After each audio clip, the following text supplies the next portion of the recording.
Qui est-ce que je dois adorer?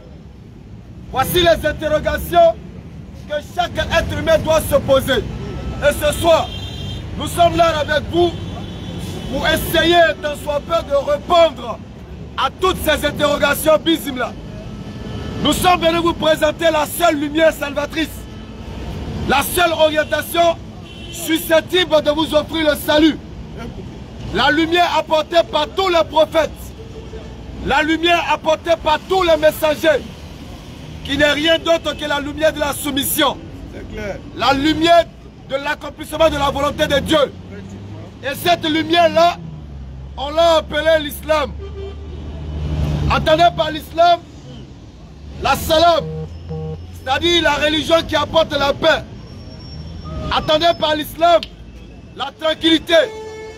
Attendez par l'islam la quiétude apportée par tous les prophètes sur la terre.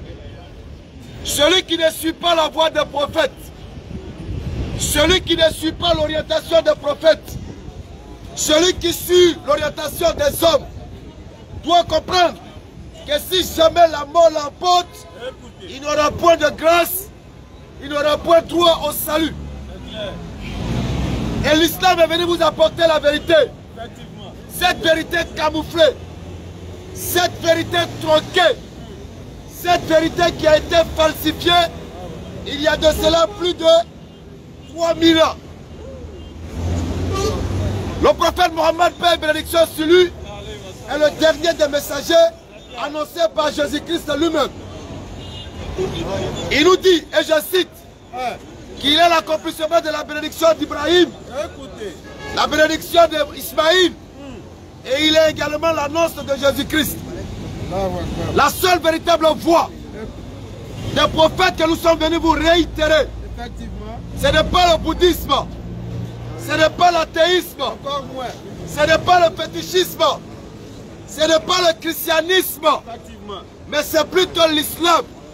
Ce n'est pas non plus l'islamisme, parce que tous ces ismes-là ne sont pas la voie véritable de Dieu, ne sont pas la voie véritable du salut.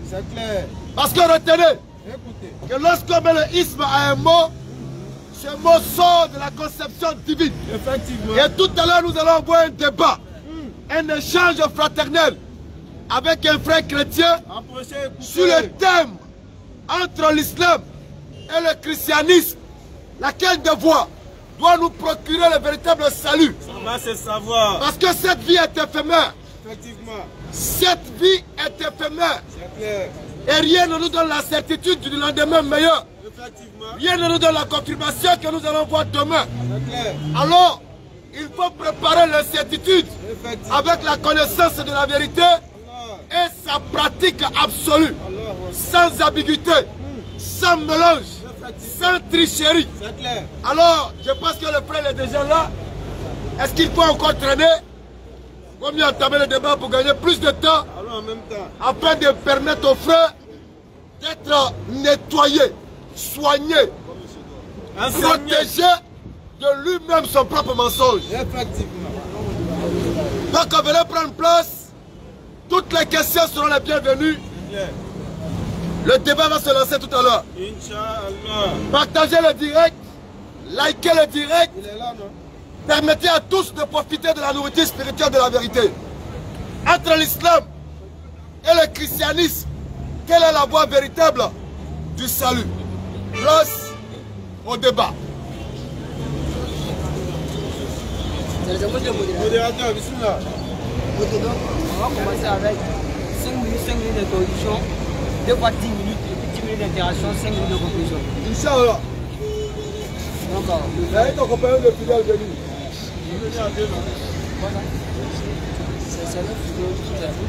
Il dit quoi?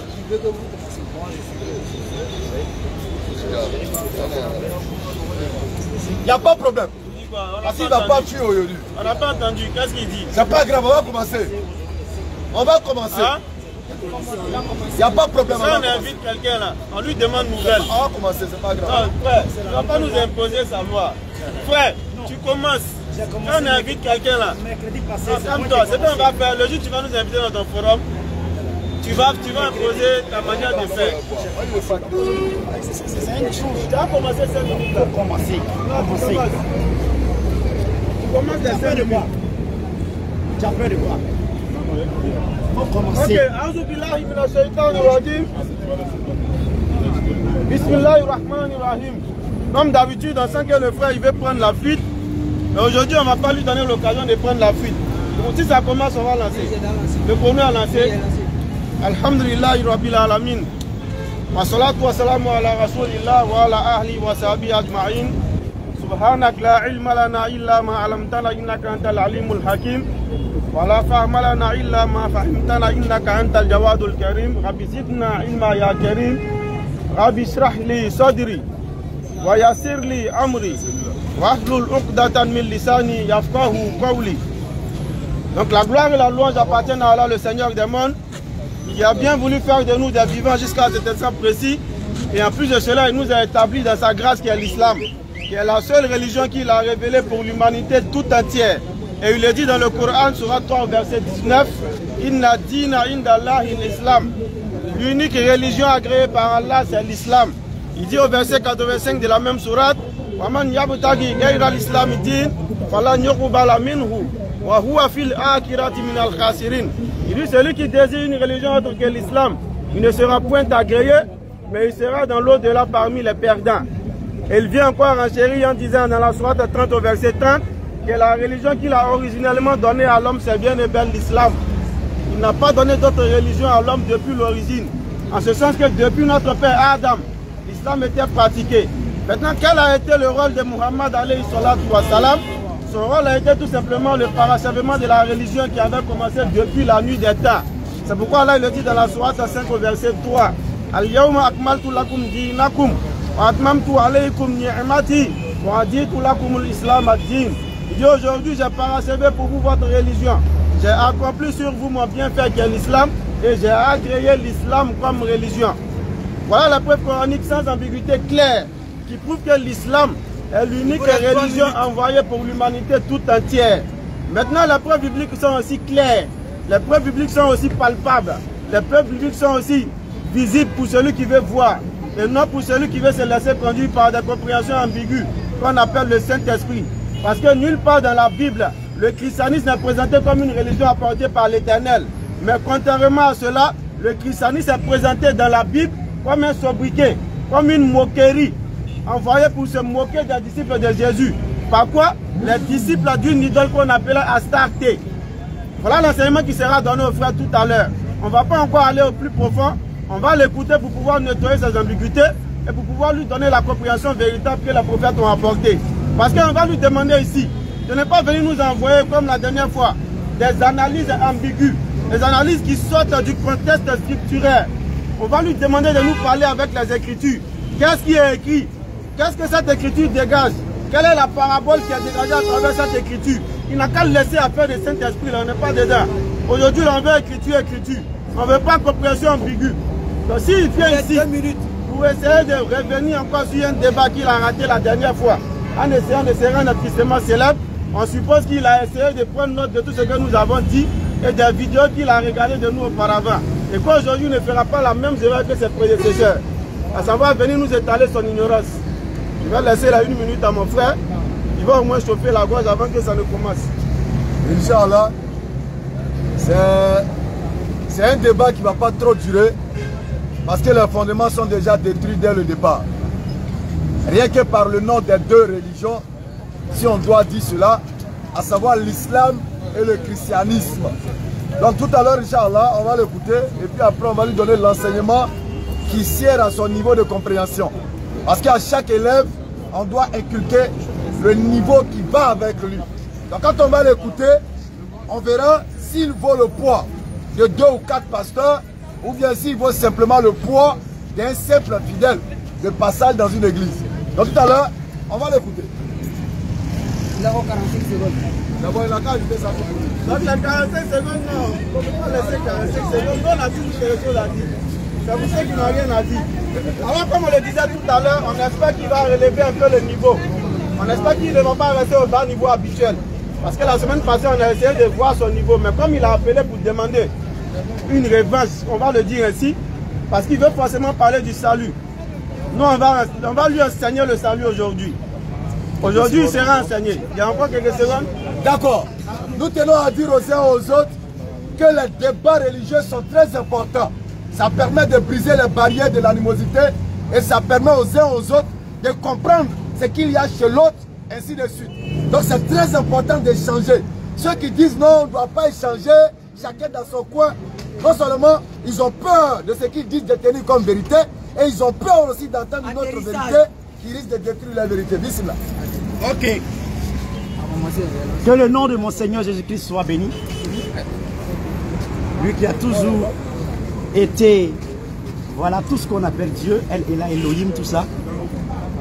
Et la Bible déclare que toutes choses existent par lui et toutes choses existent pour lui.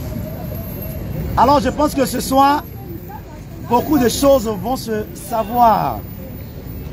La question qui est à débattre ici, c'est de savoir entre la religion chrétienne et l'islam, par laquelle des deux, le monde sera sauvé aujourd'hui.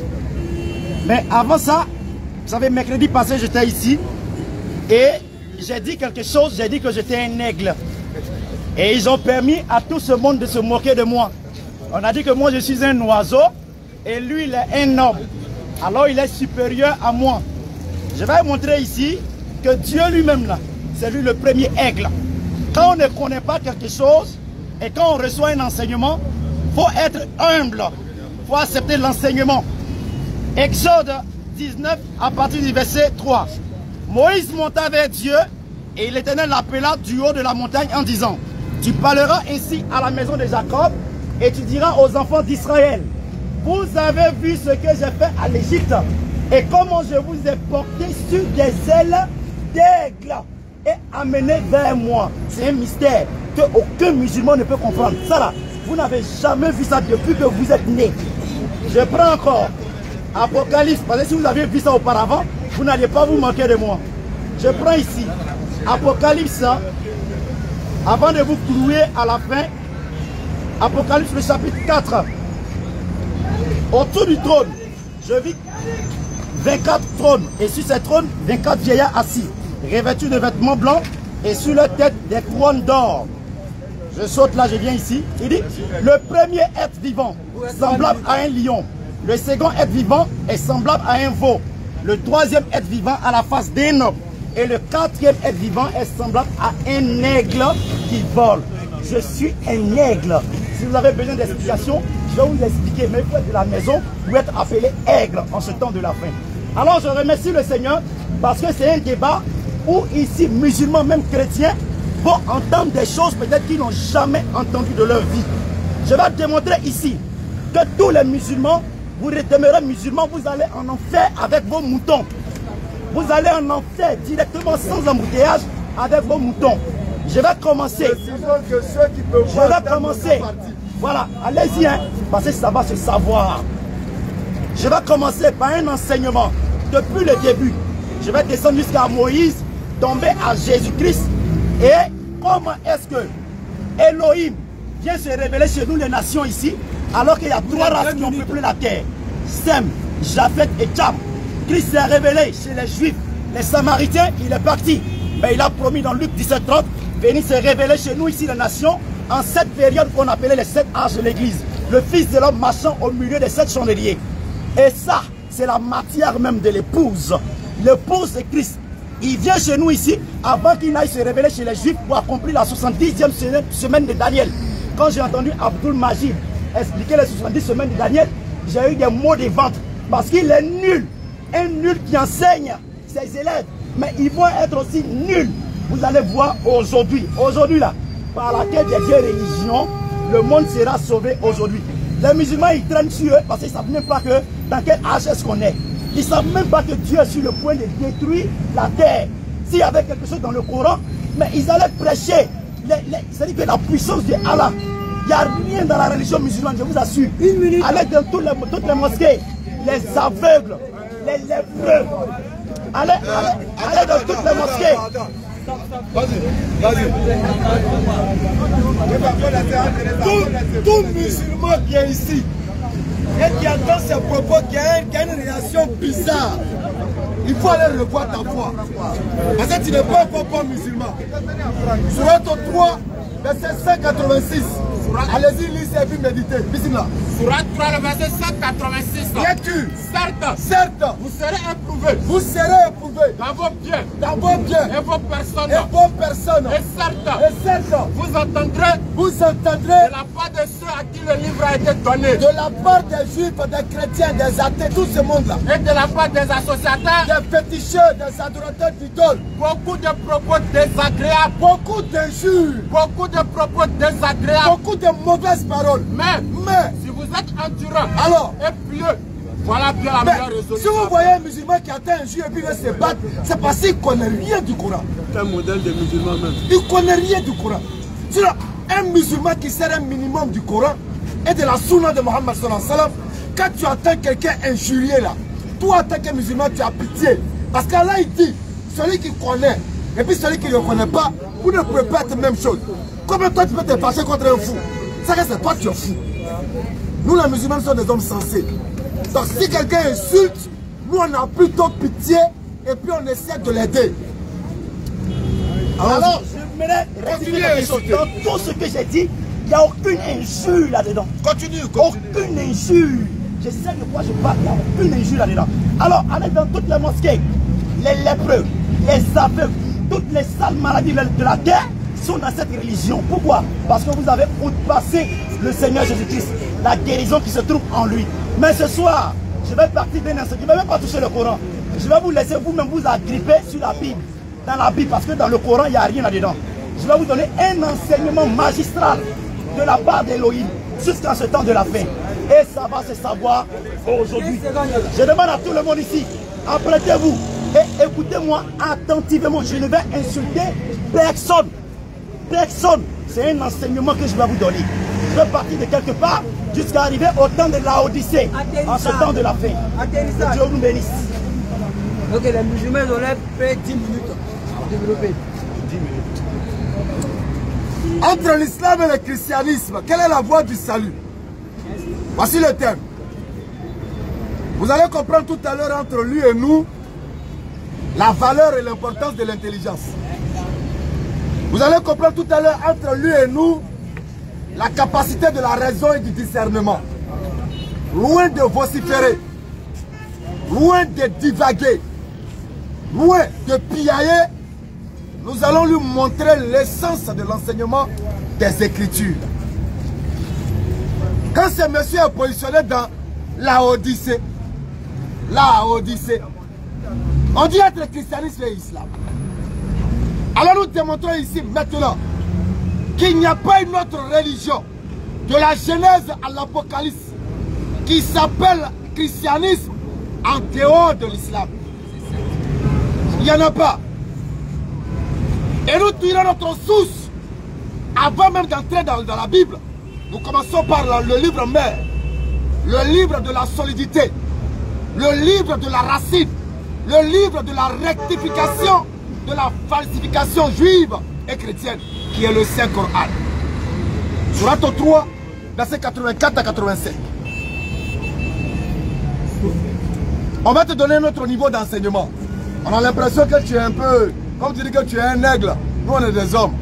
Alors si tu trouves que l'aigle est un mystère, c'est que l'âne sauvage d'Ismaël aussi est un mystère. Alhamdulillah. Sourate 3, le verset 84. Non. Si nous croyons en Allah. Lorsqu'on dit dit, Allah il s'adresse à Mohammed, Père bénédiction sur lui. Allah est en train de dire à Mohammed, il lui donne un ordre, une ordonnance. Dis, allons-y frère. Nous croyons en Allah. Nous croyons en Allah. À ce qu'on a fait descendre sur nous. Ce qui a été descendu sur nous. À ce qu'on a fait descendre sur Abraham. 1, Ismaël. 2, Isaac, 3, Jacob, 4, et les tribus. 5. À ce qui a été apporté à Moïse. Non. À Jésus. Et aux prophètes. De la part de leur Seigneur. Nous ne faisons aucune différence entre eux. Et c'est à Allah que nous sommes soumis. Sourate 42, verset 13 à 14. Au verset 85. Allons-y rapidement. Quiconque désire une religion autre que l'islam. Et quiconque désire une autre religion que l'islam ne sera point agréé. Tu n'auras point l'agrément de Dieu. Il seras dans l'au-delà. Et lorsque tu vas mourir pour rejoindre ton Seigneur, Parmi les perdants. tu seras l'être le plus malheureux de la terre parce que tu as renié à l'islam, qui par définition veut dire la paix intérieure manifestée extérieurement par la recommandation et les pratiques du divin. Voilà l'islam. Alors celui qui accepte l'islam est par ricochet insoumis. Et celui qui est insoumis accepte en même temps la volonté de Dieu. C'est pourquoi nous pourrons dire que tous les prophètes cités ne sont que des musulmans. Et la base de la foi n'est pas la mort de Dieu. La base de la foi du monothéisme enseignée par tous les prophètes, ce n'est pas l'avènement d'un Dieu qui vient mourir pour verser son sang. Genèse chapitre 17, verset 7. Bismillah. C'est de ça qu'il s'agit. Le verset 7. Voici la base de la religion. J'établirai mon alliance. J'établirai mon alliance Entre moi et toi. entre moi et toi, Et Abraham, tes descendants après toi. et tes descendants physiques et spirituels après toi. Selon la génération. Oui. Ça sera une alliance perpétuelle. Allons-y. En vertu de laquelle. Et cette alliance sera posée sur un socle. En vertu de laquelle. Cette alliance sera posée sur un fondement. Je serai ton Dieu. Je serai ton Dieu Et celui de ta postérité après de toi. ta postérité physique et spirituelle après toi. Le monothéisme pur. Voilà la religion. Voici le fondement de la religion. Alors la religion que tu vas nous enseigner, tu dois nous donner le fondement de ta religion. La Bible vient de nous sortir le fondement de la foi du monothéisme pur. Et c'est ce monothéisme que nous prenons qui est l'islam. C'est ce monothéisme que Abraham, Moïse, Jacob et Jésus ont enseigné. Jésus dit quoi? Marc chapitre 12, à partir du verset 28. Marc 12. À partir du. On va voir si Jésus contredit Abraham, le père de la foi. Marc 12. Rapidement. À partir du verset 28. Oui. Un des scribes. Allons-y. Les avait entendus discuter. Dis. Sachant que Jésus avait bien répondu aux Sadducéens, s'approcha et lui demanda quel est le premier de Quel est le premier? Quel est le sol? Quel est le fondement de la foi? Jésus répondit. Jésus répond. Voici le premier. Voici le premier. Écoute Israël. Écoute Israël. L'éternel notre Dieu L'éternel, notre Dieu. est l'unique Seigneur. Il est unique, il n'est pas trois. Deutéronome 6, verset 4. Le monothéisme pur. Écoute Israël. Sourate 112 également. Écoute Israël. Écoute Israël. L'Éternel. L'Éternel, Notre Dieu notre Dieu. est l'unique Seigneur. Le monothéisme pur, la base. 112. Allons-y. Dis. Il est Allah l'unique. Allah, il est unique. Allah le seul à être restauré. Le seul à être imploré. Ce que nous désirons. Tout ce que nous désirons, nous devons nous retirer à Allah. Engendré. Il n'a pas engendré. N'a pas été engendré non plus. Nul n'est Et égal à nul lui. n'est égal à Allah. Alors, quand il va nous démontrer que c'est le christianisme qui sauve, donne-nous la base, donne-nous le fondement de la Genèse à l'Apocalypse du christianisme pour qu'on puisse comprendre. C'est de ça qu'il s'agit. Sinon, l'âge de la Odyssée, l'aigle éclaircit son dos, tu voles. Nous, on ne fait rien avec ça. Rien même. Entre l'islam et le christianisme, qu'est-ce qui sauve? Déjà, lorsqu'on prend les deux mots, christianisme et puis islam, rien que par les deux mots, le christianisme n'est pas une religion révélée. Jean chapitre 7, à partir du verset 16 à 17. Bismillah. Le verset 16. Que nous dit-il? Jésus leur répondit. Jésus répondit, Ma doctrine n'est pas de moi. ma doctrine n'est pas de moi. C'est de celui qui m'a envoyé. Alors il est clair que la doctrine d'un prophète ne peut pas venir du prophète, mais de Dieu qui envoie le prophète. C'est pourquoi j'ai entendu quelqu'un dire que comment on peut dire que tu es oufouettiste et que Oufouet n'est pas oufouettiste. Mais c'est bête. Oufouet ne peut pas être oufouettiste. Parce que l'oufouettisme est une idéologie découlant de l'enseignement d'Oufouet. Donc c'est ceux qui vont croire qu'ils deviennent oufouettistes, mais Oufouet lui n'est pas oufouettiste. Donc Jésus ne peut pas être chrétien, même si vous prétendez être chrétien. Alors, si Jésus n'est pas chrétien, qu'est-ce qu'il était? On espère qu'il va répondre à ça. Qu'est-ce qu'il était? Ma doctrine n'est pas de moi, mais du Père qui m'a envoyé. Quiconque désire une autre religion que l'islam. 3 minutes restant. Quiconque désire une autre religion que l'islam. Parce que l'islam a été donné par Allah, qui a envoyé tous les prophètes. C'est pourquoi l'islam est en réalité notre nature, notre essence. Et le Coran définit cela aisément. Surat 30, verset 30. Lecture. Dirige tout ton être On te demande de diriger ton être. vers la religion. Tu aimeras l'Éternel ton Dieu de tout ton être. Exclusivement pour Allah. Vers la connexion exclusivement pour Allah. Telle est la nature. La nature. Qu'Allah a originellement donné aux hommes. Mon frère, tu vas essayer de détruire ta nature, mais ta nature est ta nature. Pas de changement à la création. Que tu le veuilles ou pas, ton créateur, il s'appelle Allah. Faute de quoi? De la Genèse à l'Apocalypse, donne-moi le nom de ton Dieu. Donne-moi le nom du Dieu qui t'a donné la connexion à lui. Et quelle est l'orientation spirituelle qu'il t'a donnée? Et quels sont ses fondements? Voilà les questions intelligentes. Tu avec. Aujourd'hui encore, c'est un autre jour. Il est venu débattre sur le salut. Il faut renchérir. Il va encore parler. Non, moi-même, il n'a pas parlé de ce mot-là. Là où c'était dit, là même, je décale cet endroit-là. Donc, il est venu encore avec les lépreux, etc.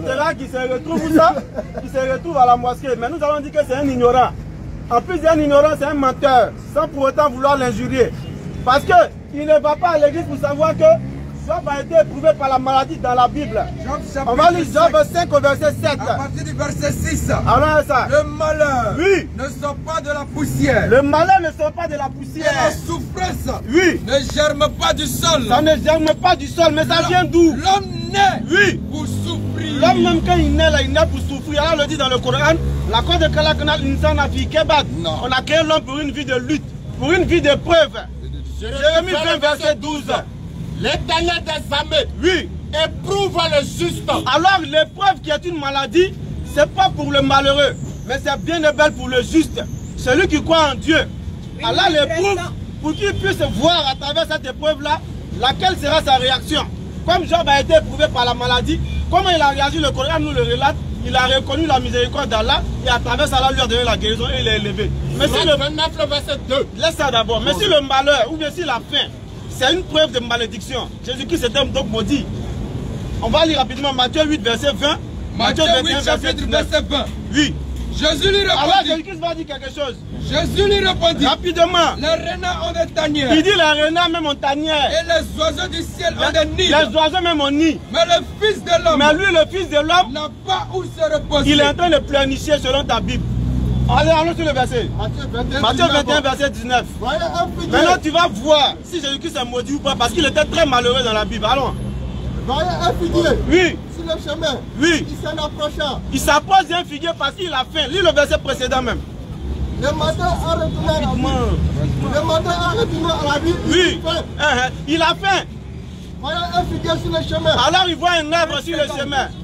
Il s'en approcha. Il s'approche de l'arbre pour essayer de cueillir un fruit pour manger. Mais il ne trouva que des feuilles. Il n'y a pas de fruit sur l'arbre. Et il dit que jamais fruit ne alors Jésus-Christ, au lieu de pouvoir bénir l'arbre pour que l'arbre puisse avoir des fruits, il maudit l'arbre. Quel est donc ce malheureux qui maudit un arbre? L'arbre même là, ce n'est pas sa faute, le fait qu'il ne produit pas de fruits. Parce que ce n'est pas sa saison. Mais lui, au lieu de prier pour que l'arbre puisse produire des fruits, lui, il maudit l'arbre. Si donc les maladies, la faim, la souffrance sont signes de malédiction de l'Éternel, alors ton Jésus-Christ selon ta Bible est maudit. Alors que Dieu nous bénisse richement, je demande ici à tout et chacun de m'écouter très attentivement. Parce que, au fait, ils ont parlé, hein, mais je vous assure, il n'y a rien en eux.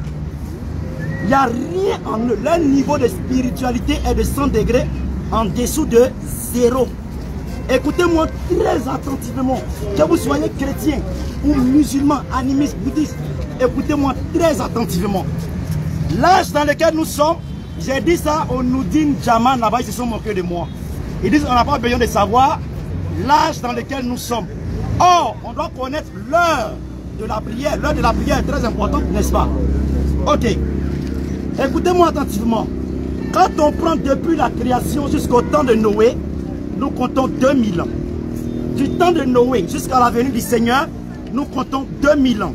De la venue du Seigneur jusqu'à l'an 2000, nous comptons 2000 ans. Ça fait 6000 ans. Et les 22 ans dans lesquels nous sommes, ça fait le 7e 1000 ans. 2 Pierre 3, 8 nous dit quoi? Frère, il y a une chose que vous ne devez pas ignorer, c'est qu'aux yeux de Dieu, 1000 ans font un jour et un jour font 1000 ans. Ça équivaut à quoi? On a fini alors 6 jours. C'est-à-dire que 6000 ans, ça équivaut à 6 jours. Et on est au 7e jour. On va faire un voyage astronautique. Allons au commencement. La Bible dit au commencement, Dieu, écoutez-moi attentivement, la Bible dit, Dieu a fait les cieux et la terre en 6 jours. Et le 7e jour, il s'est reposé. y a un mystère qui est caché sous le repos de Dieu. Parce que Dieu ne peut pas se reposer. Alors qu'il est le grand El Elah Elohim. D'un bout du ciel à l'autre, c'est lui. D'un bout de la mer à l'autre, c'est lui. D'un bout de la terre à l'autre, c'est lui. Mais il s'est reposé comment? Simplement, quand il a remis tout à un homme qu'on appelait Adam. Et la preuve, Adam détenait toute la juridiction. Tout le titre de propriété était avec Adam. La preuve, c'est Adam qui a nommé tous les animaux. Et remarquez bien, je vous déclare ici que l'homme est supérieur même aux anges. L'homme est supérieur aux anges. Et ça, c'était avant que le péché ne tombe. Quand le péché est tombé, l'homme a perdu sa position. Donc l'homme, Dieu, dans le but de ramener l'homme à lui, il va partir vers Abraham. Il va faire une alliance avec Abraham. Tout ça dans le but de ramener l'homme à lui. Parce que le premier homme est tombé. Le premier homme, Adam. Or, Dieu au commencement a dit, faisons l'homme à notre image, à notre ressemblance. Donc, Dieu doit ramener cet homme Adam à sa position originelle. Dieu commence une alliance, cette fois-ci inconditionnelle, avec Abraham. Et dans Genèse 22, après ces choses, Dieu mit Abraham à l'épreuve et lui dit, Abraham, il lui répondit, me voici. Dieu dit, prends ton fils, ton unique, celui que tu aimes. Dieu précise. Oh, il y a Ismaël et il y a Isaac. Il dit celui que tu aimes. Et Dieu dit ici, Isaac, pas Ismaël, jamais, en aucun cas. Isaac, va-t'en au pays de Morija et la offre-le. Écoutez bien, Abraham devra offrir un homme. Il dit, offre-le pour l'holocauste. Et parti pour aller au lieu que Dieu lui avait dit. Donc regardez, pour cette alliance, rien que pour ramener l'homme à Dieu, Dieu devait partir sur un principe. Bâtir cette alliance inconditionnelle sur le sang d'un homme. C'est-à-dire Isaac. Parce que Isaac, Abraham est parti avec Isaac sur la montagne. Et quand il voulait tuer Isaac pour verser le sang, le sacrifier, Dieu a pourvu alors d'un bélier. Dieu a pourvu d'un bélier. Mais Isaac qui est parti, c'était la préfiguration de Christ qui devait venir plus tard. Et le mouton que Dieu a donné à Abraham là-bas est venu de l'éternité. Ce n'est pas un mouton qu'on a acheté au marché ou bien à l'abattoir à 240 000 ou bien à 340 000. Non, monsieur, c'est un mouton qui est venu de l'éternité. Et jusque-là, je n'ai jamais vu qu'on a fait des fêtes de moutons. Ça, c'est même pas possible. Le mouton dans l'Ancien Testament servait à quelque chose. Je prends ici Lévitique 6.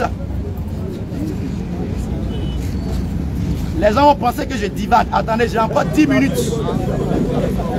J'ai dit, suivez-moi attentivement. Je m'en vais quelque part.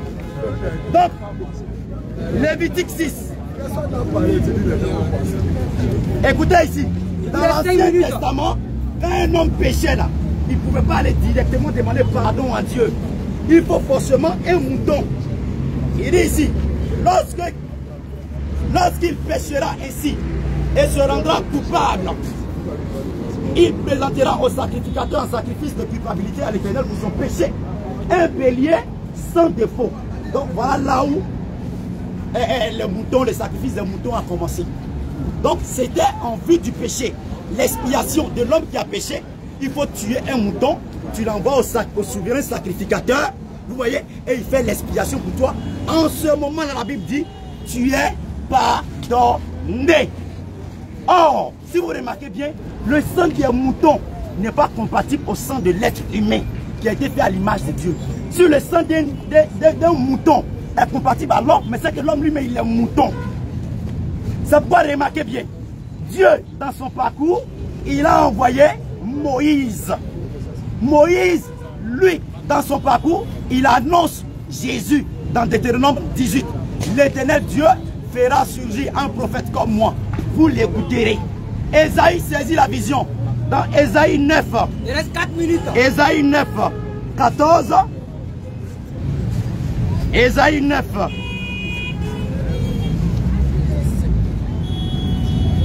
Ésaïe 9, 14. Il dit, excusez-moi, je n'ai pas envoyé ma Bible aujourd'hui. Quand un enfant nous est né, un fils nous est donné. Et la domination reposera sur son épaule. On l'appellera admirable conseil, Dieu puissant, Père éternel, prince de la paix. Et avec Ésaïe 14, 15. Donc, voilà Jésus maintenant. Voilà Jésus. 400 ans après, 800 ans après, disons, voilà qu'une vierge conçoit par le biais du Saint-Esprit. Un fils naît par le biais du Saint-Esprit. Toi et moi, on est venus par un rapport sexuel mâle et féminin. Donc la Bible dit, nous tous qui sommes nés dans ce carnaval-là, nous sommes des pécheurs. C'est pas Jésus, comme c'est lui qui allait être notre expiation d'abord, et il vient en tant qu'agneau. Et il naît quoi? Dans une crèche. C'est vrai, le Coran dit Jésus est né sous un palmier, c'est faux. Il est né dans une crèche. Mais en vue de quoi? Il vient sous la forme d'un mouton. Et regardez, le mouton, il est toujours lavé. On lave le mouton, hein? On dit on le présente au souverain sacrificateur. Jésus devant le souverain sacrificateur, ça doit être un mouton sans défaut. Ponce Pilate, il lave ses mains. Hein? Il dit celui-là, je ne vois rien d'incorrect en lui. C'est un sans défaut. Maintenant, qu'est-ce qu'on fait? Souvenez-vous, Isaac là-bas, il a porté le bois qu'on devait prendre pour le sacrifier là. C'est Isaac même qui a porté ça. Alors Jésus va porter lui-même sa croix. Il s'agit de quoi? Jésus est le premier Adam. Il fallait un homme pour venir nous montrer notre position originelle. Parce que Moïse, tous les prophètes qui sont venus, ils n'ont même pas pu nous montrer quelque chose. Et Jésus va annoncer maintenant, parce que c'est lui le Dieu véritable.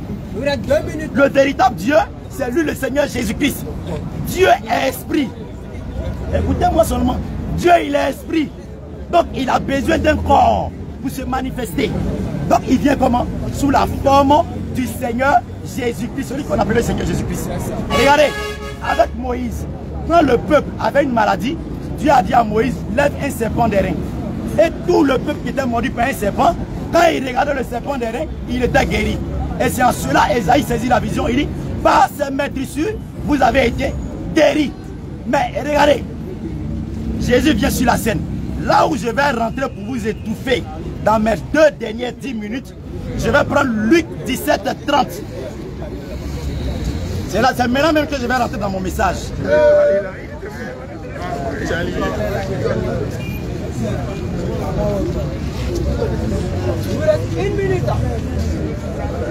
Donc Luc 17, 30 pour le deuxième 10 minutes.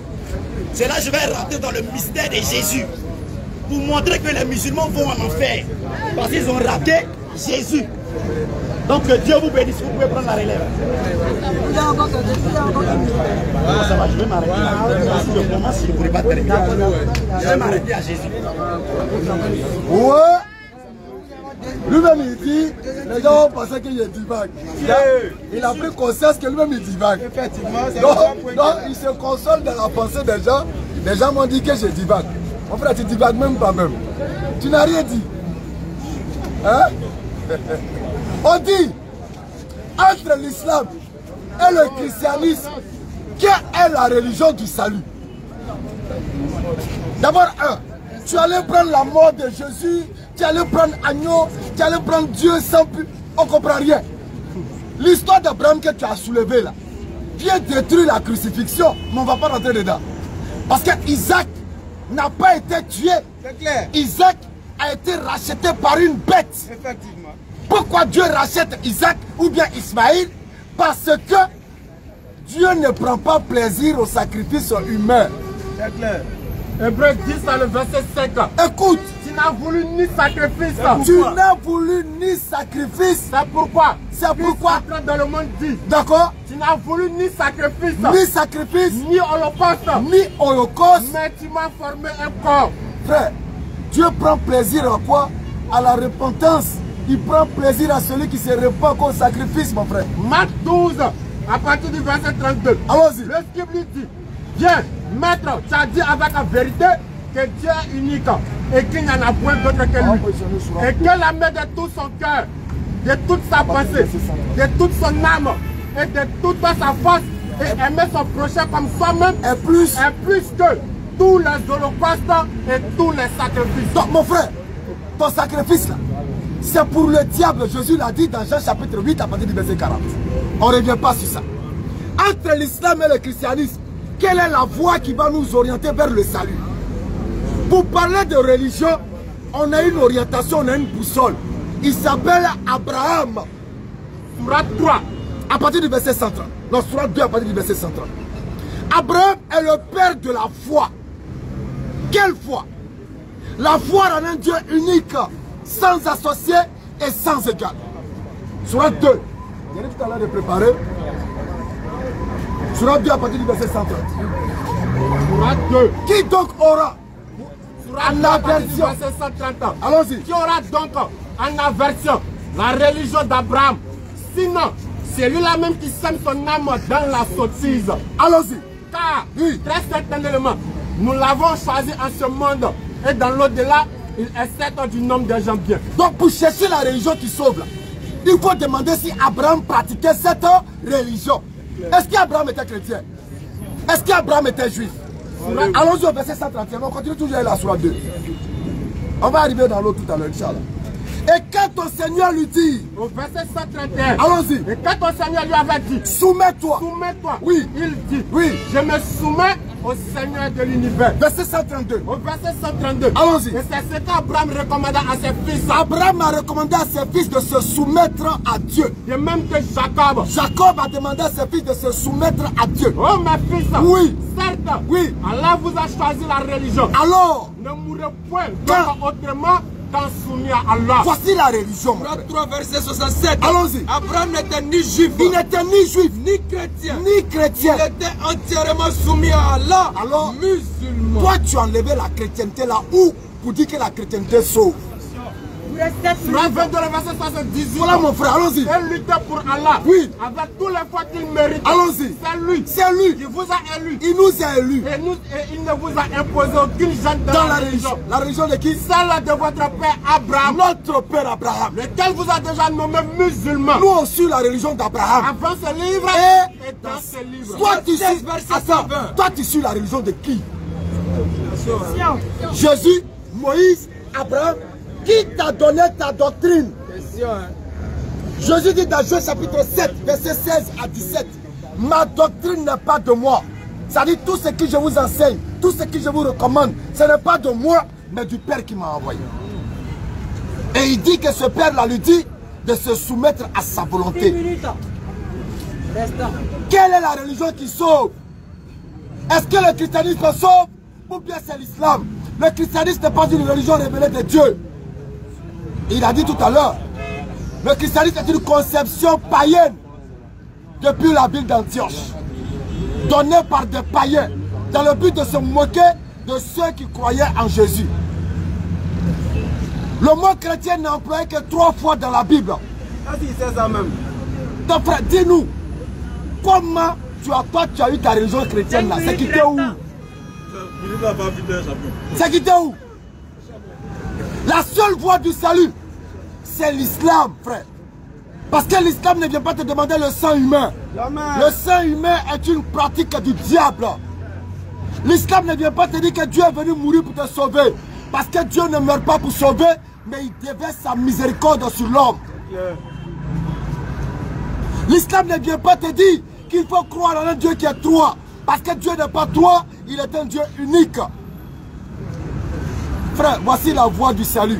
C'est pourquoi Jésus a dit, il y aura plus de joie dans le ciel pour un seul pécheur qui se repent que pour 99 justes qui n'ont pas besoin de repentance. Et Allah dit au travers de Mohammed sallallahu alayhi wa sallam, dis à mes serviteurs qui ont commis des péchés, ils ont volé, ils ont tué, ils ont forniqué, dis-leur 4 minutes restantes de ne jamais désespérer de ma miséricorde. Parce que la repentance est la voie du salut. Luc 15, verset 7. Allons-y. De même, je vous le dis, il y aura plus de joie dans le ciel pour un seul pécheur qui se repent que pour 99 justes qui n'ont pas besoin de repentance. C'est pourquoi l'islam vient nous ramener à l'acte de repentance pour nous rapprocher de Dieu afin d'avoir sa satisfaction et d'obtenir de lui la grâce salvatrice, mon frère. Voilà ce qu'on te demande. Tu es dans Odyssée. Tu es dans Adam et Ève. Tu es dans, on ne comprend rien. Dis-nous, est-ce que Jésus était chrétien? 43, verset 59. Pour que toi tu sois chrétien, est-ce que ta doctrine chrétienne est la doctrine de Jésus? Selon le christianisme, on est sauvé comment? Selon Jésus, on est sauvé comment? Romains chapitre 10, verset 9. Jean chapitre 13, Jean chapitre 17, verset 3. 3 minutes restant. Romains 10, le verset 9. Rapidement. Si tu confesses de ta bouche, selon le christianisme, voilà comment on est sauvé. Si tu confesses de ta bouche, il faut croire que Jésus est venu, que Jésus est Dieu. Et si tu crois dans ton cœur, et puis il faut croire dans ton cœur, non seulement il est Dieu, mais c'est Dieu qui l'a ressuscité. Tu seras sauvé. Alors tu es sauvé. Voilà la doctrine du christianisme. Mais quelle est la doctrine de l'islam enseignée par Jésus? Jean chapitre 17, verset 3. Allons-y. Oh, la vie éternelle, c'est qu'ils te reconnaissent toi, le seul vrai Dieu, et celui que tu as envoyé, Jésus-Christ. Oh, la voie du salut en islam, c'est ce qu'on appelle la shahada. C'est-à-dire tu attestes qu'il n'y a d'autre Dieu que Allah et tu crois en tous les prophètes que Dieu a envoyés. Tu meurs avec cette phrase-là, c'est tout droit au paradis. 42, verset 13. Il vous a légiféré en matière de religion. On n'a pas besoin de sang. Ce qu'il avait enjoint à Noé. On n'a pas besoin de sang, frère. Ce que nous t'avons révélé. Juste de l'eau. Et puis la bonne intention, impulsion, orientation, inclination, et puis droit, supplication. Allah il te pardonne. Tu meurs, tu vas au paradis. Verset 15. Au chant du livre, notre messager Mohammed vous êtes venu. Vous exposez beaucoup de ce que vous cachez du livre. Allahu Akbar. Et passant sur bien d'autres choses. Allons-y. Une lumière. Une lumière. Et un livre explicite. Le Coran explicite. Vous sont certes venus d'Allah. Et par le Coran, par Allah guide au chemin du salut. Ceux qui cherchent son agrément. Et qu'est-ce qu'il fait? Il les fait sortir des ténèbres. Des ténèbres du christianisme. À la lumière par sa grâce. Il les sort des ténèbres du christianisme, des ténèbres du judaïsme, des ténèbres du bouddhisme, des ténèbres de l'athéisme, les ténèbres du kémitisme. Et puis il les ramène à la lumière. Il les guide à la lumière. Un chemin droit. À la lumière de la paix qui est l'islam. 3 verset 31. Mon frère, dis. Si vous aimez vraiment Allah, suivez-moi. Allah vous aimera et vous pardonnera vos péchés. Si pour toi le salut s'obtient par la mort et le sang, comme tu as dit tout à l'heure, qu'on prenait l'agneau, on l'immolait. Est-ce que quand on immolait l'agneau, là, après il s'est levé pour courir? Est-ce que quand on immolait les animaux, là, après il s'est levé pour partir? Alors si toi ton sacrifice s'est levé après pour partir, c'est qu'il n'y a pas eu de sacrifice. Bizarre. Eh, il est vrai, Saraka Kao. Saraka Baka Oulu. Baka Borika Wanaire. Tu l'as qui bras Saraka. Ah, je sais que c'est que c'est que c'est Saraka. Ah, c'est que Saraka ça. Il faut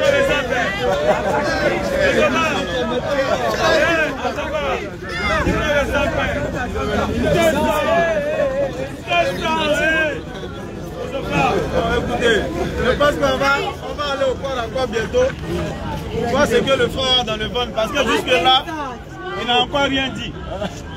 Ok, vous savez, les musulmans, moi, ils me font très pitié. Comme ils savent très bien, qu'avec Mohammed, même le Coran, l'islam, il n'y a pas Dieu là-bas. Donc pour se consoler eux-mêmes, qu'est-ce qu'ils vont faire? Ils disent depuis Adam, Abraham, tous ceux qui étaient là-bas, parce que comme ils savent, ils sont conscients que Adam, Dieu communiait avec Adam de bouche à oreille.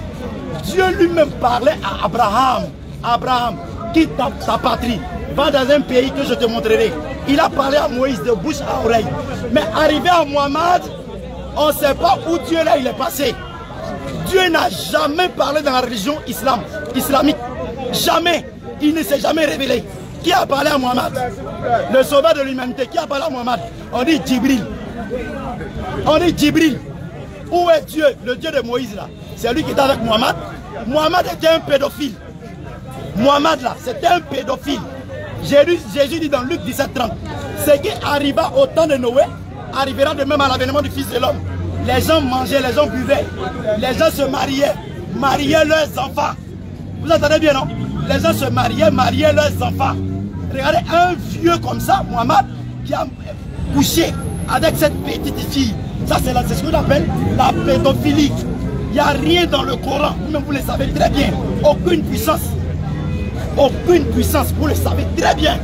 Alors, quand Jésus vient, Jésus, il est le pont entre la loi et la grâce. Quand Jésus vient, c'est en vue. C'est en vue. C'est en vue. Oh, mais taisez-vous, quand moi je parle, quand vous parlez, moi je déclare. Non. Vous vous taisez, vous m'écoutez. Pardon. Quelqu'un qui n'a plus rien à dire, ça va te prendre comme argument. Pardon, faut parler. Vas-y. Faut parler, pardon. De toute façon, c'est vous les malheureux.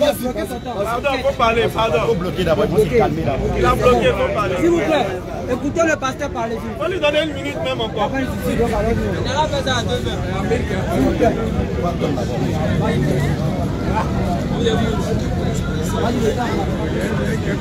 Donc alors, Jésus est le seul qui a été annoncé par tous les prophètes. Moïse a annoncé Jésus. Ésaïe a annoncé Jésus. Même David, quand vous prenez le psaume 22, je vais lire ici le psaume 22 pour vous montrer un mystère ici. Psaume 22. Regardez quelque chose. Psaume 22. Voilà comment David commence le psaume. Mon Dieu, pourquoi m'as-tu abandonné? Jésus à la croix, il vient remettre les mêmes paroles. Quand vous continuez jusqu'au verset 17, qu'est-ce que David dit? Ils ont percé mes mains, ils ont percé mes pieds. Mais à quel moment on a percé les mains de David? À quel moment on a percé les pieds de David? Il annonçait Jésus. Quand Jésus vient, parce que vous savez que Dieu il est unique, il est le véritable Dieu. Et on ne doit pas associer un autre Dieu à lui. Mais quand Jésus vient, alors qu'il est venu par le biais du Saint-Esprit, qu'est-ce que Jésus dit? Il dit, lui, il est la résurrection. Et lui, il envoie ses disciples. Il dit, allez par tout le monde entier, prêchez la bonne nouvelle. Il dit, voici les signes qui accompagneront ceux qui auront cru. En mon nom, ils imposeront les mains aux malades et les malades seront guéris. C'est en cela que j'ai dit quelque chose, que Allah là, Allah, votre Allah, il est impuissant. C'est quelle religion ça? Prenez mosquée de Treichville, mosquée d'Adjamé, mosquée d'Abobo. Regardez, les pires maladies, les sales maladies. Regardez, les aveugles. Or, quand Jésus vient, il vient nous montrer notre position adamique. C'est pourquoi il marche sur l'eau, il dit à Pierre de marcher sur l'eau. Il vient montrer notre position de l'homme, ce que Dieu avait fait de nous avant la fondation du monde. Quand on était dans le jardin d'Éden, mais l'homme a perdu cette position. Il faut Dieu lui-même, notre parent rédempteur, pour venir nous montrer cette position qu'on avait perdue. Et c'est pourquoi après le départ de Jésus, les disciples manifestaient les mêmes œuvres que Jésus a manifestées. Maintenant, comme c'est lui qui est Dieu, il a annoncé dans Jean 16 que le consolateur devrait venir et enseigner aux hommes à respecter les prescriptions de Dieu. Et quand le consolateur vient, il vient se poser, il dit, c'est pas Muhammad. Vous avez dit grossièrement que là-bas c'est Muhammad qui a été annoncé dans Jean 16, parlant du consolateur. C'est un mensonge du diable. C'est pas Muhammad. C'est pas Muhammad. Le consolateur, c'est le Saint-Esprit qui est descendu dans la chambre haute sur les disciples, sous la forme de la colonne de feu. C'est ça, le consolateur, c'est pas Muhammad. Muhammad n'était pas dans la chambre haute. Muhammad est venu 600 ans même après, loué là-bas après. Et quand lui il vient, il ramène les gens encore dans le péché. Muhammad ramène les gens encore dans le péché, sous le sang des moutons encore. Regardez, samedi, vous allez tuer les moutons. Lévitique 6 dit, Lévitique 6 dit, quand un homme péchait là, pour son expiation, il faut le sang des moutons. Aujourd'hui là, si moi je vous demande ici, vous tuez les moutons là, c'est en vue de quoi? Et pourtant dans l'Ancien Testament, les gens tuaient le mouton en vue de faire pardonner leurs péchés. J'ai lu ça ici, devant vous, mais vous bouchez les oreilles. C'est malheureux. Et je lis encore, pour votre gouvernement. L'Éternel parla à Moïse et dit, lorsque quelqu'un péchera, il parla, ça fait partie de la loi de Moïse. Lorsque quelqu'un péchera et commettra une infidélité envers l'Éternel, en mentant à son prochain au sujet d'un dépôt, d'un objet confié à sa garde, en niant d'avoir trouvé une chose perdue ou en faisant un faux serment sur une chose quelconque de nature à constituer un péché, lorsqu'il péchera ici et se rendra coupable, il restituera la chose qu'il a volée ou soustraite par fraude, la chose qui lui avait été confiée en dépôt, la chose perdue qu'il a trouvée. Il présentera au sacrificateur en sacrifice de culpabilité à l'Éternel pour son péché un bélier sans défaut. Donc dans l'Ancien Testament là, pour que toi et moi on soit sauvés là-bas là, quand tu as péché là, quand tu as commis une faute là, tu ne peux pas aller directement devant la face de Dieu. Il faut forcément un mouton que tu présentes au souverain sacrificateur. Maintenant regardez aujourd'hui, vous tuez les moutons, samedi vous allez traîner le mouton. Le mouton est dans votre adoration. Donc ça veut dire que regardez, les musulmans sont devenus comme des animaux. Est-ce que vous voyez un peu? Le mouton fait quoi dans votre adoration? Les moutons, il n'y a pas fête de mouton dans la Bible. Si vous me montrez fête de mouton, moi je me réponds aujourd'hui, il n'y a pas fête de mouton. Personne n'a jamais fait de mouton. Maintenant samedi vous allez traîner après. Chaque année vous répétez. Chaque année vous répétez. Chaque année vous répétez. Or pour nous, il n'y a plus de moutons. C'est terminé. Jésus est venu abolir cela. Et en ce temps de la paix, il se révèle encore chez nous les nations par un message divin ici à Laodicée. Parce que quand on arrive à Laodicée, on est au 7e âge. Et c'est ici que Christ a dit, je viens choisir une épouse sans tache, ni ride, ni rien de semblable. Quelle est cette épouse? Ce n'est pas les musulmans. Il n'y a pas Dieu dans le Coran. Il n'y a pas Dieu dans l'islam. Dieu n'a jamais parlé à Mohammed. C'est Djibril, un ange. Maintenant pour vous consoler, ils disent que tous les prophètes étaient musulmans. Tous les prophètes étaient musulmans. Un mensonge du diable. Moïse n'a jamais été musulman. Abraham n'a jamais été musulman. Jésus n'a jamais été musulman. Sinon, qu'est-ce que Jésus a dit? En mon nom, vous imposerez les mains aux malades. Les malades seront guéris. Est-ce que vous respectez ça? Est-ce que vous acceptez ça? Jésus n'était pas musulman. Et Luc 17:30 nous dit quoi? Luc 17:30. Parlant du temps de la fin.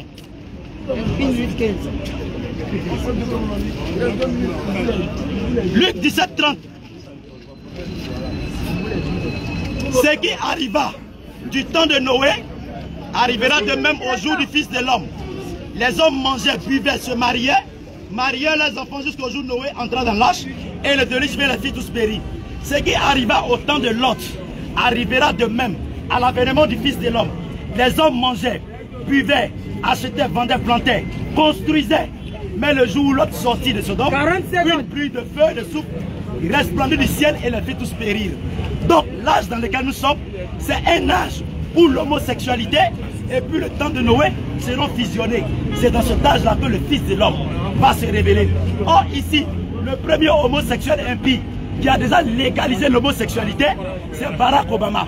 Donc voici l'âge dans lequel Jésus va venir se révéler chez nous les nations, avant d'aller se révéler chez les Juifs. Donc ma dernière partie maintenant, je vais vous montrer comment Jésus se révèle chez nous les nations. Pour vous ouvrir un peu les yeux. Atterrissage. C'est pas facile, hein? Entre l'islam et le christianisme, quelle est la religion qui sauve? En réalité, c'est le thème qu'elle a. C'est ça qu'il est en train de faire. Oui. Ok, donc, tu as dit tout à l'heure que Mohammed, Père sur lui, est un pédophile, n'est-ce pas? Le mot pédophile a vu jour quand? Question! Je ne connais pas, il faut aller à l'enseignement. Comment te dis qu'on ne connaît pas? Est-ce qu'au 7e siècle, on parlait de pédophile? Je te pose la question, c'est une interaction. On est dans l'interaction. Il faudra faire pour l'informer. Non, 10 minutes, on a dit 10 minutes. C'est fini, on est dans l'interaction. C'est pas que tu avais 10 minutes de voir. Tu as oublié. Non, on n'a pas dit 10 minutes. Frère, à quel moment on emploie le mot pédophile? Est-ce qu'au 7e siècle, on parlait de pédophile? C'est ce qu'il a dit au début. 10 minutes, il a dit. Oui. Est-ce qu'au 7e siècle, on parlait de pédophile? Jésus dit dans Luc 17:30, ce qui arriva au temps de Sodome arrivera de même. Au temps de Sodome et Gomorrhe, il y avait des pédophiles, des vieux qui épousaient les petites filles. C'est ça la pédophilie. Donc Isaac est pédophile.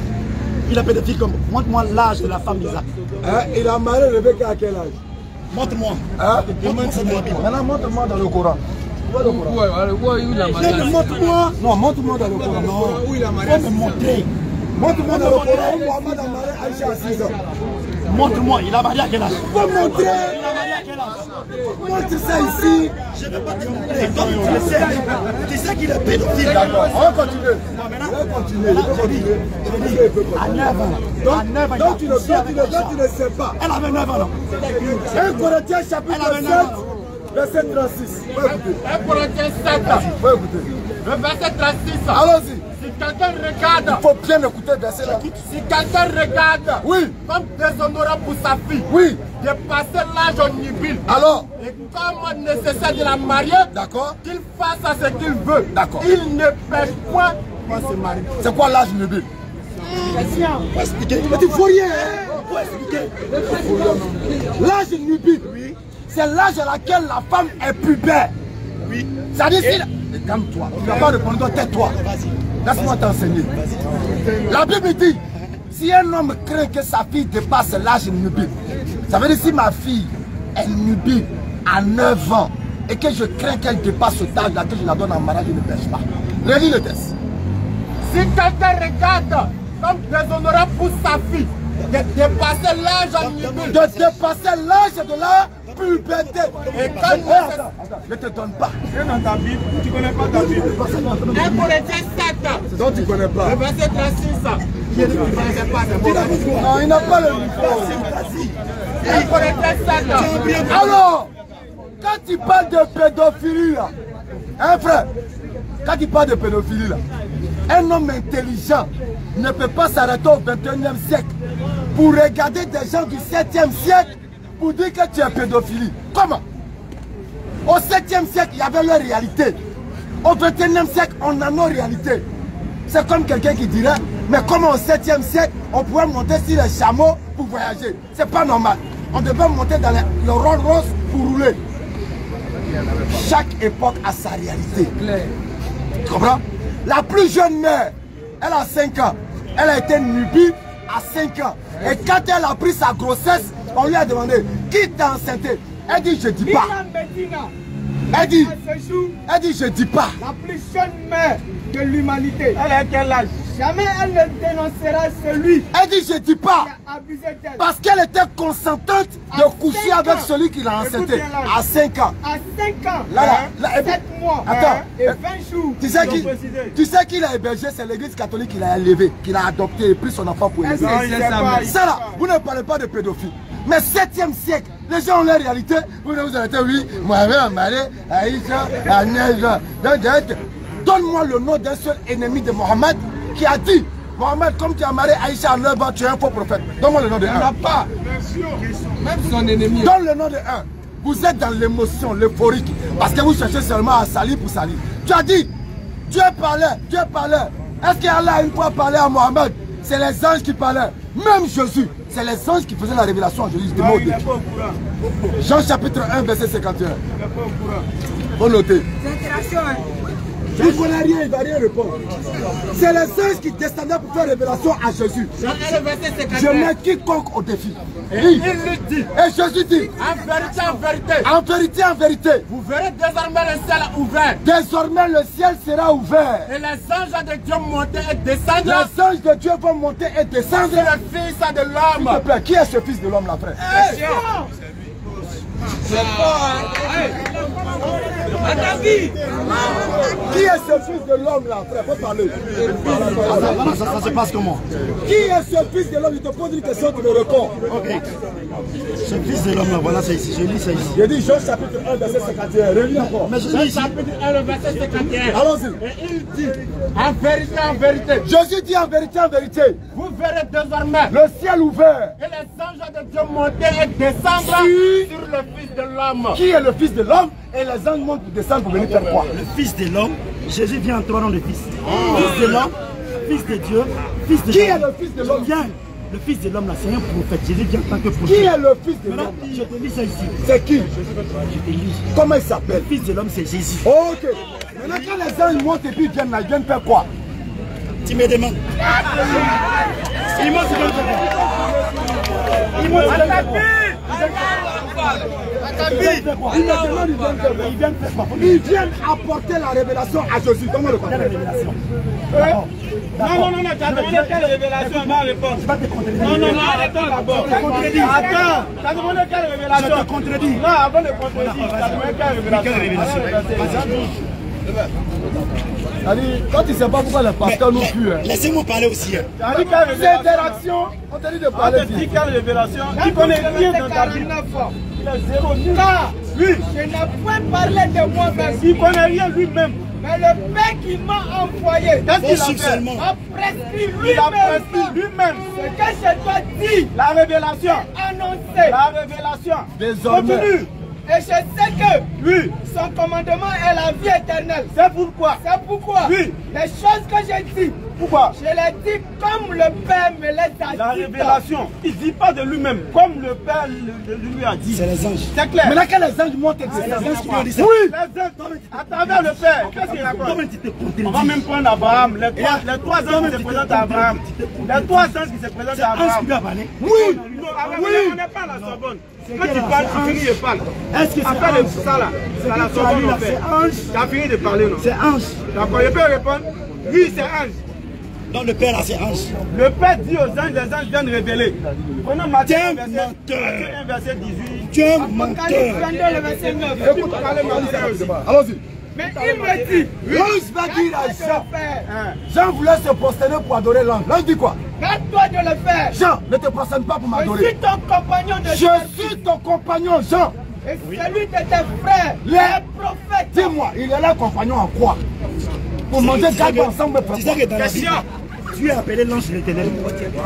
Bravo. Dieu a appelé l'ange de l'Éternel. Il n'est pas l'ange de l'éternel. Il vous reste 3 minutes. Dieu a appelé l'ange de l'Éternel. C'est pas lui, c'est un ange. On dit. Maintenant, c'est quel ange? Ok, mon frère. Avant, je réponds. On dit l'ange 2. Le fils de béni. C'est béni. Est-ce que le fils de Dieu lui-même a appelé ange de l'Éternel. De quel éternel? Il est l'ange de quel éternel? Mais c'est son appellation. La même année, il s'appelle Jéhovah. Il s'appelle Elohim. Tu veux voir.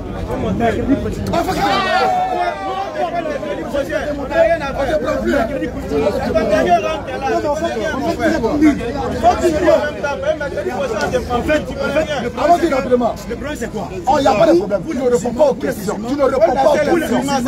Les anges qui descendent d'argent, un secrétaire, ça me fait quoi? Vous n'avez pas la Ça compréhension. me fait quoi? On n'a pas dit de vous sortir. Il faut nous expliquer. Là, il faisait quoi? Explique-nous. Jean chapitre 1, verset 51. Il descendait, il faisait quoi? Jésus dit, désormais, vous verrez le ciel ouvert. Les anges vont monter et descendre sur le Fils de l'homme. Tu as dit le Fils de l'homme, c'est Jésus. Maintenant, les anges descendent pour monter là, ils font croire. Question. Maintenant, quand tu dis là, il faut quoi? Moi, je dis, ils apportent la révélation. Quelle révélation? La révélation confirmée d'Apocalypse 29. Donc je viens. Quand Jésus a dit en mon nom, allez partout dans le monde entier, prêchez la bonne nouvelle. Voici les signes qui accompagneront ceux qui auront cru. En mon nom, vous imposerez les mains aux malades. Les malades seront guéris. Allons-y. C'est un ange qui a apporté ça. Il me dit, C'est un ange. garde-toi de le faire. Ne te prosterne pas devant moi. Je suis ton compagnon de service. C'est l'ange qui parle. Il dit, je suis ton compagnon de service. Attends, quel service? Un prophète fait quel service? La prophétie. Amos chapitre 3 verset 7. L'éternel Dieu ne fait rien sans le révéler à ses serviteurs, les prophètes. Au travers de qui? Apocalypse 22 verset 9. C'est clair. Garde-toi de le faire. Garde-toi de le faire. Je suis ton compagnon de Je suis service. ton compagnon de service Et prophétique. celui de tes frères, les Et prophètes. celui de tes frères, les Et prophètes. de ceux qui gardent la parole Et de de ce ceux livre. qui gardent. Je vais te Je continue contredire encore. Le prophète Qui a est parlé à dans- Abraham? S'il te plaît, s'il te plaît. C'est un ange qui a parlé à Abraham. Oui, un ange. Montre-moi. C'est quel ange? Apocalypse 22 verset 9. Non, c'est quel ange? Apocalypse 22, le verset 9. Attends, je vais te lire. Garde-toi de le faire. Garde-toi de le faire. Je suis ton compagnon de service. Je suis ton compagnon de service. Et celui de tes frères, les prophètes. Arrête-toi. Est-ce qu'Abraham est prophète? Dieu Est-ce mis. qu'Abraham est Est-ce prophète? qu'Abraham est prophète? Maintenant, qui a parlé à Moïse? Est-ce qu'Abraham est Est-ce prophète? qu'Abraham est prophète?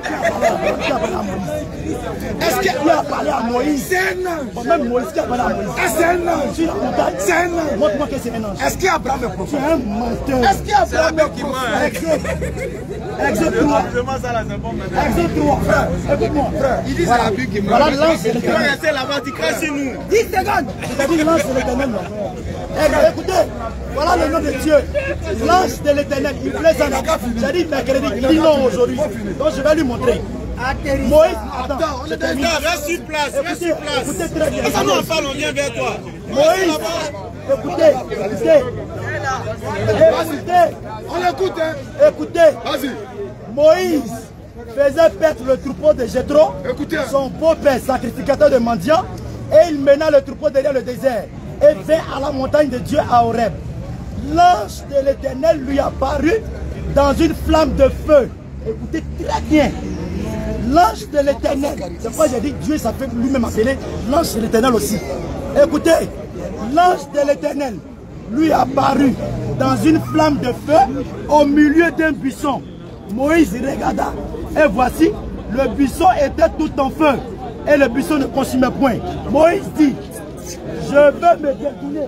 Vas-y. Je vais me détourner pour voir quelle est cette grande vision. Écoutez attentivement. Et pourquoi le buisson ne consume point.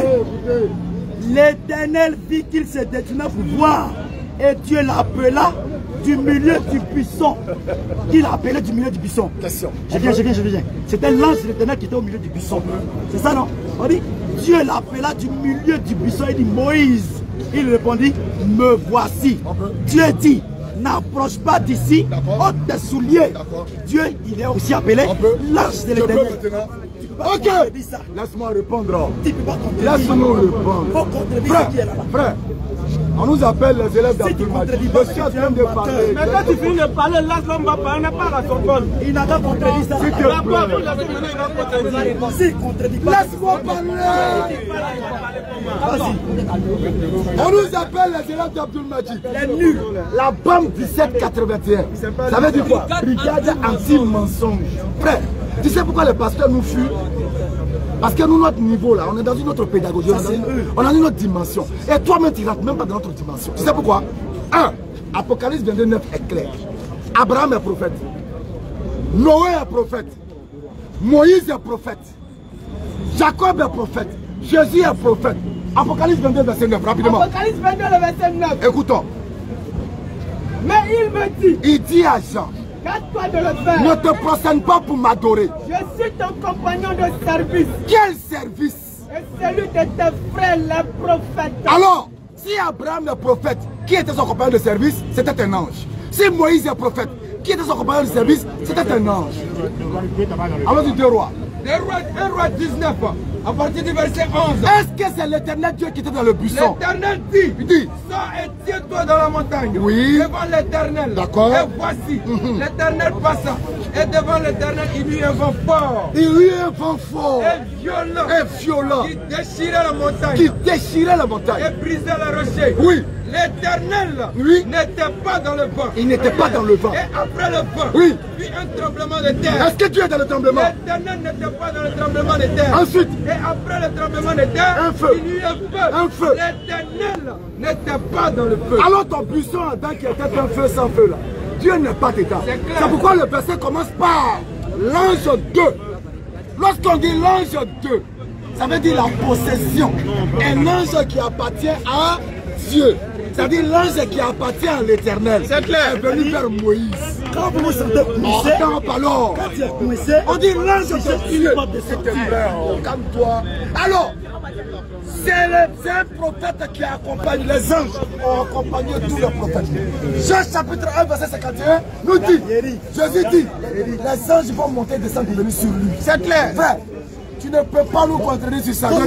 Comment Dieu s'est révélé à Est-ce qu'Abraham est C'est un chrétien? buisson, oui ou non? Dans le Frère, feu, oui ou non? frère, est-ce qu'Abraham est chrétien? Je te demande, je te pose la question. Frère, C'est dans le feu, oui ou non? frère, Non, il ne faut pas dépasser vous ça. êtes chrétien, non? Il ne faut pas dépasser Vous ça. êtes chrétien? Dieu, comment Dieu s'est révélé à Est-ce que vous Moïse? êtes chrétien? C'est dans le feu, oui ou non? Est-ce que vous êtes chrétien? Non, réponds à ça d'abord. Dieu n'était pas dans le feu. Donc comment tu s'es révélé à Moïse? En envoyant un ange et il a manifesté sa volonté dans le feu. Il n'est pas dedans. Seigneur. Tu n'as pas lu, on dit l'ange de l'éternel. L'éternel n'était pas dans le feu. Tu veux quoi encore, frère? Est-ce que tu es chrétien? C'est laquelle papa?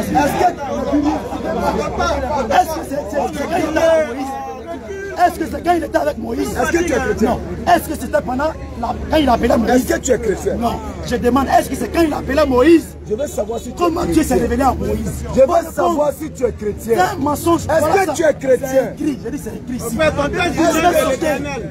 Tu vas sauter. Est-ce que tu es chrétien? J'ai dit tu vas sauter. D'accord, j'ai compris. Faut pas sauter. On a compris. Est-ce que vous êtes chrétien? Tu as dévié. Est-ce que vous êtes chrétien? Je ne réponds pas. Réponds à ça là. Réponds à ça là. Faut répondre. Tu as peur. Mais il a peur. Il a peur. Faut répondre ça là. On écoute la question. Faut répondre. Ça c'est une fuite. Quand ils ont peur, ils fuient. C'est pour ça que ça en fuit. Oui, on fuit. S'il vous plaît. Tu m'as dit de vous tu as peur du démarrer, je ne peux pas te laisser de l'éternel. S'il vous plaît, s'il vous plaît. Une minute pour la question, 3 minutes pour répondre. Moi, je me réponds au nom de frère Tchemoko. Je ne suis pas trop ancré dans la parole, mais j'ai une certaine question à vous poser. Parce que la question qu'on doit savoir, d'où vient le salut? Des deux religions, c'est ce qui est très primordial. Merci beaucoup, papa. D'où vient le salut? Il n'est pas question de qui est révélateur, qui est dans les gens, etc. Ça, nous sommes en train de dire. D'où vient le salut? Bon, j'étais en train de feuilleter. J'ai vu une parole dans la Bible que je voudrais demander aux deux questions. Si peut-être que c'est moi, je n'ai pas bien compris. Dans le livre de Actes 4, verset 10 à 11. Actes 4, verset 10 à 12. Voilà, Actes 4, verset 10 à 12. Actes 4, verset 12, tu as dit. Non, Actes 4, verset 10 à 12. Voilà, je commente là pour que tout le monde sache que c'est de Jésus d'abord. Il est écrit: eh bien, sachez tous, que tout le peuple d'Israël sache, c'est au nom de Jésus de Nazareth que nous avons agi de ce Jésus que vous avez crucifié, que Dieu a ressuscité des morts. C'est grâce à lui que ce homme qui se tient devant là, devant vous est en bonne santé. Il est la pierre rejetée par les constructeurs, par vous qui êtes devenu la pierre principale de l'édifice. Verset 12, il est écrit: c'est en lui seul que se trouve le salut. C'est en lui seul que se trouve le salut. Dans le monde entier, Dieu n'a jamais donné le nom d'aucun autre homme par lequel nous devions être sauvés. Voilà ma question. Ce passage me dit que c'est le nom de Jésus-Christ seul que Dieu a donné par lequel le salut peut venir dans ce monde. Aucun autre nom a été donné par Dieu dans le monde entier par lequel le salut peut venir. Question. Je ne sais pas si je comprends le français bien. Moi je vais poser la question. D'où vient le salut alors que ce passage me dit Ok. On va répondre à ton joli petit verset qui en réalité ne va pas t'aider mais va t'enfoncer. Acte 4, 12. Vas-y, vas-y. Lisez le verset. Acte 4, verset 12. Il n'y a de salut en aucun autre nom. Écoutez très bien. Si quelqu'un vous donne encore Acte 4, verset 12, voici la réponse détaillée. Il n'y a de salut en aucun autre. Il n'y a de salut en aucun autre. Car il n'y a Sous le ciel. Aucun autre nom. Aucun autre nom. Qui a été donné. Qui a été donné. Parmi les hommes. Par lequel. Nous devons être sauvés. C'est ça, non? Tu confirmes? Oui, c'est ça. Maintenant, donne-lui la Bible. Non, aide-moi pas ça. Tiens. Regarde, Acte chapitre 4, verset 12. Tu vois ça ici, non? Maintenant, ils ont mis un verset en bas pour te permettre de comprendre Acte 4, verset 12. C'est quel verset? J'ai un cadre. Oh, on entend les versets. C'est quel verset? Matthieu 1, verset 21. Matthieu 1, 21. Matthieu 1, 21. Alors, ils ont mis Acte 4, 12 et puis ils ont mis un verset en bas. On appelle ça la concordance pour t'amener à comprendre que veut dire Akadou? Lisez, on va voir. Matthieu 1, le verset 21. Oui. Un t'enfantera un fils. Un t'enfantera un fils. Et tu lui donneras le nom de Jésus. Tu lui donneras le nom de Jésus. C'est lui. C'est lui. Qui sauvera son peuple. Son peuple. Son peuple. Adjectif possessif. Son peuple. Matthieu 2, le verset 10. Attends. Est-ce que toi tu es le peuple de Jésus? Non, c'est une question. Est-ce que tu es le peuple de Jésus? Le passage m'a dit. On arrive, tu dois comprendre, mais tu ne peux pas comprendre. Est-ce que tu es le peuple de Jésus? Je suis le peuple de Dieu. Quel est le peuple de Jésus? Matthieu 2, le verset 6. Oui. Et toi, Bethléem, de Juda, tu ne scelles pas la moindre entre la principale ville de Juda. Car de toi sortira un chef qui pètera Israël, mon peuple. Il y a combien de tribus d'Israël? Toi, tu es de quelle tribu? Question, hein? Moi, je suis Yacouba, je suis tribu de Dan. Parce que les Yacouba sont appelés peuple de Dan. Écoutez-moi. On a compris. Je suis de la tribu de Dan. Parce que les Yacouba sont appelés le peuple de Dan. Ou bien? Écoutez-moi. Moi, je peux parler aussi. Je peux parler aussi. Vous savez, le salut, pour que le salut parvienne à l'humanité, pour que dans ta famille, Dieu se révèle dans ta famille, il ne va pas se révéler à la famille à la fois. Il va prendre une personne dans la famille par laquelle il se révèle. À travers de lui, les autres peuvent connaître Dieu. C'est comme ça Dieu, pour rentrer dans l'humanité, va se révéler au Dieu d'Israël. Voilà. Vous savez, c'est le pasteur Dion Robert. C'est lui qui fatigue les Yacouba avec cette histoire de dents. Il faut croire aux Yacouba qui sont de la tribu des dents, c'est-à-dire le dent d'Israël. Moi j'ai vu ça dans la Bible. Dieu fait croire aux Yacouba qui font partie de cette tribu-là. Et moi, pourquoi on dit au Baïko normalement? Vous les Yacouba, moi les Yacouba sont mes grands-parents, donc je les insulte. Alors, mon frère, tu ne fais pas partie des 12 tribus. C'est clair. Tu as compris? Même si tu t'appelles dents, tu ne fais pas partie des dents d'Israël. Tu as compris? Alors, Jésus dit, il n'y a aucun nom sous le ciel qui peut sauver la qui? C'est les enfants d'Israël. C'est clair. On dit le monde entier. Acte 12. Acte 12. Acte dans le verset 12. Écoutez. Acte dans le verset 12. Oui. Il n'y a de salut. Il n'y a de salut. En aucun autre. En aucun autre. Car il n'y a sous le ciel. Il n'y a sous le ciel. Aucun autre nom. Aucun autre nom. Qui a été donné parmi les hommes. Parmi les hommes. Par lequel nous devons être sauvés. Alors, la question ici, là, il n'y a de salut pour aucun autre là. C'est qui? Matthieu chapitre 1, verset 21. Matthieu 1, verset 21. Voilà de qui on parle. Un enfant sera un fils. Et tu lui donneras le nom de Jésus. C'est lui qui sauvera son peuple de ses péchés. Tu comprends, non? Donc on prend Acte 12 là. De qui on parle, qui doit sauver qui là? C'est la réponse qui se trouve dans Matthieu 1, 21. C'est le peuple d'Israël. Toi, tu n'es pas dedans. Je vais lui poser une question, mon frère. Selon toi, Jésus-Christ te sauve par quoi? À travers quoi il te sauve? Ses enseignements ou bien quoi? Jésus me sauve par le sacrifice qu'il a. Par sa mort sur la croix. Par sa mort à la croix. D'accord, Acte 5, verset 30 à 31. Acte 5. La Bible même va t'enseigner et puis après ça on a oublié. Acte 5, à partir du verset 30. Une lecture dynamique. Le Dieu de nos pères a ressuscité Jésus. Que vous avez tué le pendant au bois. C'est ça qui te sauve là, non?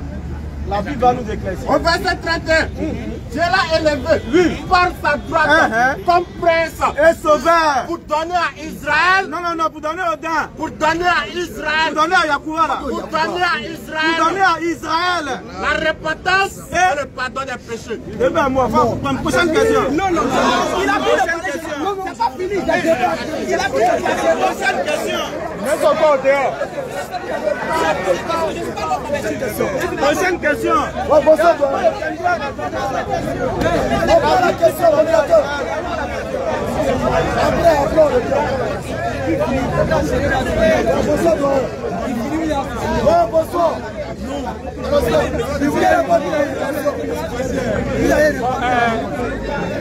S'il vous plaît. Je vous remercie les frères. S'il vous plaît. Je remercie aussi l'autre. Moi, au fait, je peux dire que je ne suis ni musulman ni chrétien. Voilà. Peut-être de passage, j'ai vu le débat. Et puis je me suis arrêté précisément pour vous écouter. Ok. Les frères, moi d'abord, je vous félicite parce que vous êtes restés constants. Vous êtes restés constants dans le but du sujet. Écoutez ce que le frère est en train de dire, c'est important. Je vous félicite. Je ne suis pas musulman, hein. Mais quand il y a la réalité, il faut le dire. Je vous félicite parce que vous êtes resté d'abord dans le but du sujet. Mon frère chrétien, je ne suis pas trop d'avis avec toi parce que tu n'étais pas dans le but du sujet. Il faut dire, il n'a rien dit. C'est pas malade. Non, il ne va pas penser tu n'étais pas dans le but du sujet. Or, votre présence, c'est pour appeler des fidèles. Donc, il faut savoir comment se diriger, merci, lors du sujet. D'accord. Voilà. Moi, ce que je vais vous dire, ce n'est pas une question, mais c'est pour dire prochainement, parce que vous avez beaucoup de choses à développer. Donc, prochainement, prenez des gens qui sont à hauteur.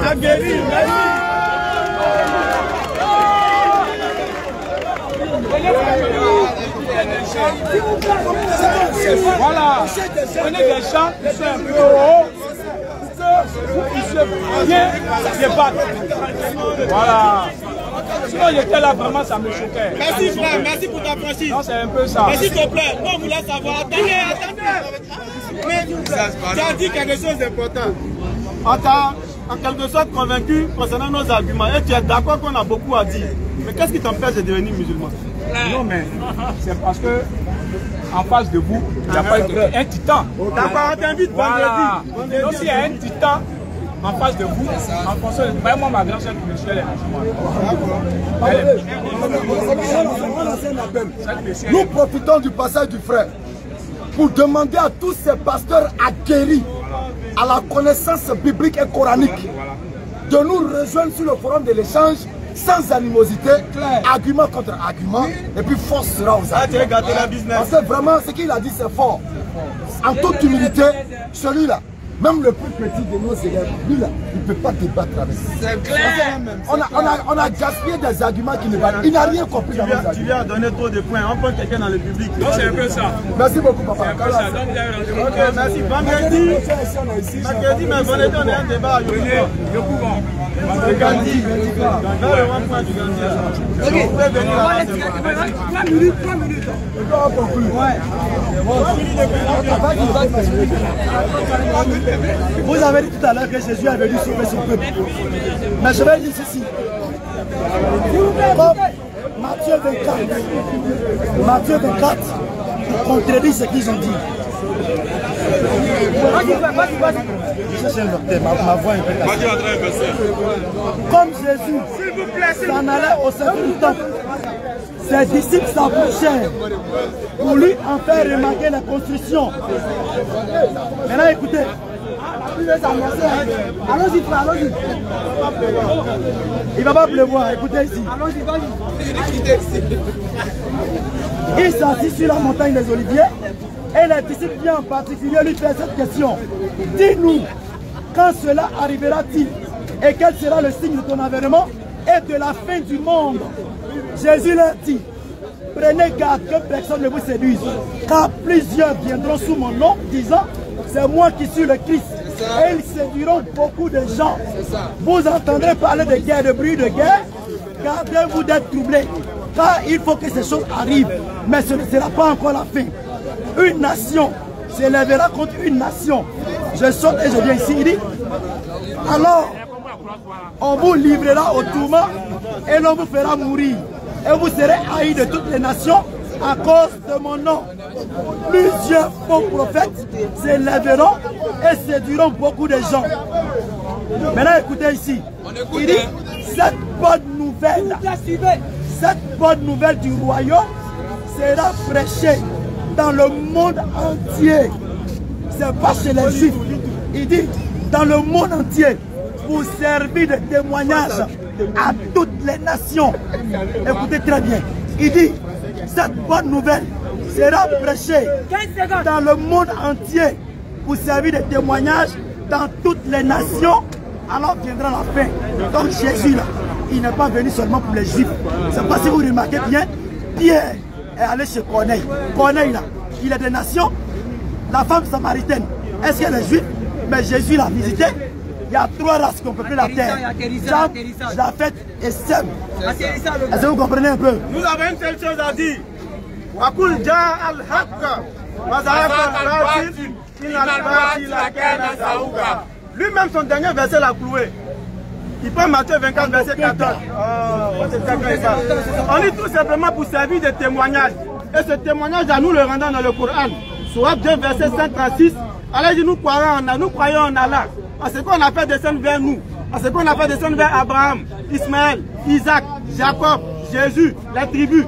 Voilà le témoignage que devait servir la parole de Jésus-Christ.